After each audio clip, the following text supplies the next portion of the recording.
Hey everyone, my name is Jen Williams and I am the new Director of Development with Lighthouse for Life.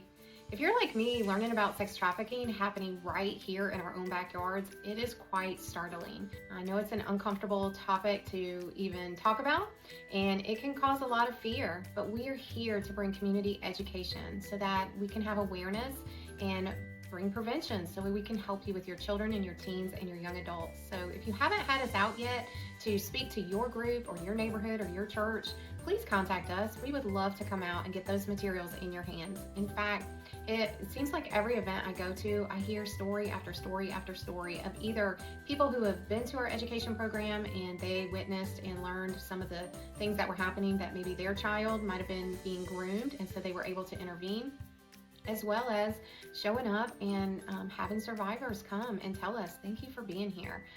One lady in particular, she came and gave a small donation and said, I know it's not much, but I'm just so grateful that you are here. I am a survivor. And she was there with her husband and her child.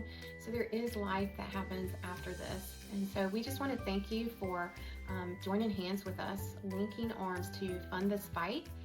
We invite you to learn more about that if you're not already by becoming a lamplighter, someone who keeps the light on with us at $37 a month. That was formed on Psalm 37:5, that we are going to commit everything to the Lord and we're going to trust Him to act, that He is our greatest defender and provider and protector. And we know that we need His help to fight this very evil spiritual war that's happening with human trafficking in our area.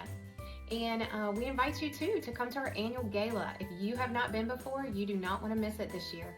We will have keynote speaker from our very own Heather Pagan, who, if any of you are familiar with Lighthouse for Life, she was a survivor herself after being trafficked in Irmo at age 14.